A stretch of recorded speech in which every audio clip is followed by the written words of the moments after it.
Kichik do'st, endi siz ne harfining har qaysi shakllari bilan tanishib beqing. Bosh ne? O'tiri ne? Ulanma ne?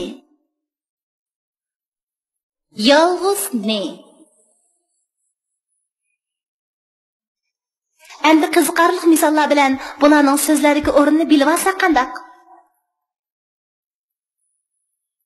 Nazim nog'ra challadi, Nodira naqshi aytidi. Nonni yegili odam yo'q. Kepinak yaqin kelgina, gulning liviga berib qong'ina. Hay budek keyin, mengishing qiyin, nima ko'rsang yeb, qolsan keyin. Ketman chopar dadila, o'tin terar onala, qiladigan ishi yo'q, o'ynab yurar bolalar.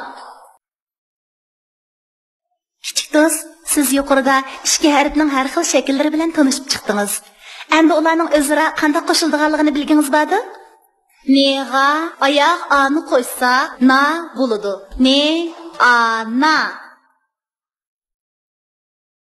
Ne, ana, ne, nan.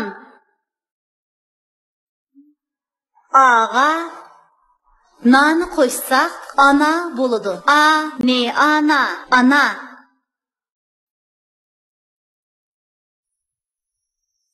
Tiyin bilan kepinak. Bir kuni ochko'z tiyin bog'da o'ynab etib, bir nag'irni ko'rib qopti. U atrofga sapsilib, odam yo'qligini bayqagandan keyin, "Nag'irni epib qachaychi?" deganni ko'ngliga pukib, nag'irga yaqinlashibdi-da, uni ko'tirib qo'yibdi. U ketib etib, qo'sqining ochqanligini his qilib, nag'irni tashlab etdi.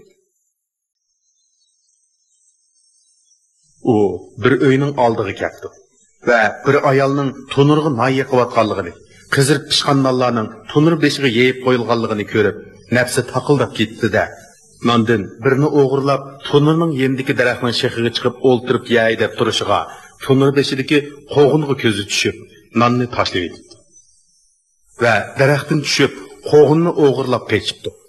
Bu chaqda bo'yildagi gullikda o'ynayotgan kepinak tiyinni ko'rib qilib, uning oqisidan qo'g'lan. Kepinak tiyinga yetishyapti va boshqalarning narsasini xalqancha o'g'irlasan qanday bo'ladi? O'g'irlik qilish nima degan nomuslik ish? Bunday ketaversang, hamon bir kuni o'zingni nobud qilasan. debdi. "Endi qanday qilaman?" deb so'rabdi tiyin ochchig'ida. Qo'g'inni apirib, joyiga qo'yib qo'y. Shunda qilsang, men sen bilan do'st bo'laman. Qanday? debdi kepinak. Ma'qul. debdi tiyin. Chiroyli kepinak bilan do'st bo'lish ko'ydi. Tiyin qo'g'inni apirib joyiga qo'yib, uy egisi tiyinning xatoligini tunganligidan mamnun bo'ldi. Shuning bilan kepinak tiyinga agishib o'ynag'ilmadi. Ular tiyin boyi tashlayotgan nag'irning qishiga kelganda, tiyin kepinakka, "Men sana nag'ir kep beray. Sen usul o'ynab bergin." deb turibdi. Bu taklif kepinakka yog'dak yiqibdi. Tiyin nag'ir chelib naqsh aytibdi. Kepinak usulga tushibdi. Kepinak kelgin jon do'stim, bu go'zal bog'chamda parvoz qilgin shod. Shunda qilib, ikki do'st qong'icha o'ynab kunni kashlabdi. Keyin kepinakka nag'irni egisiga olib berib beraman deb va'da berdi va ikkisi at ko'rishadigan bo'lib xo'shlashibdi.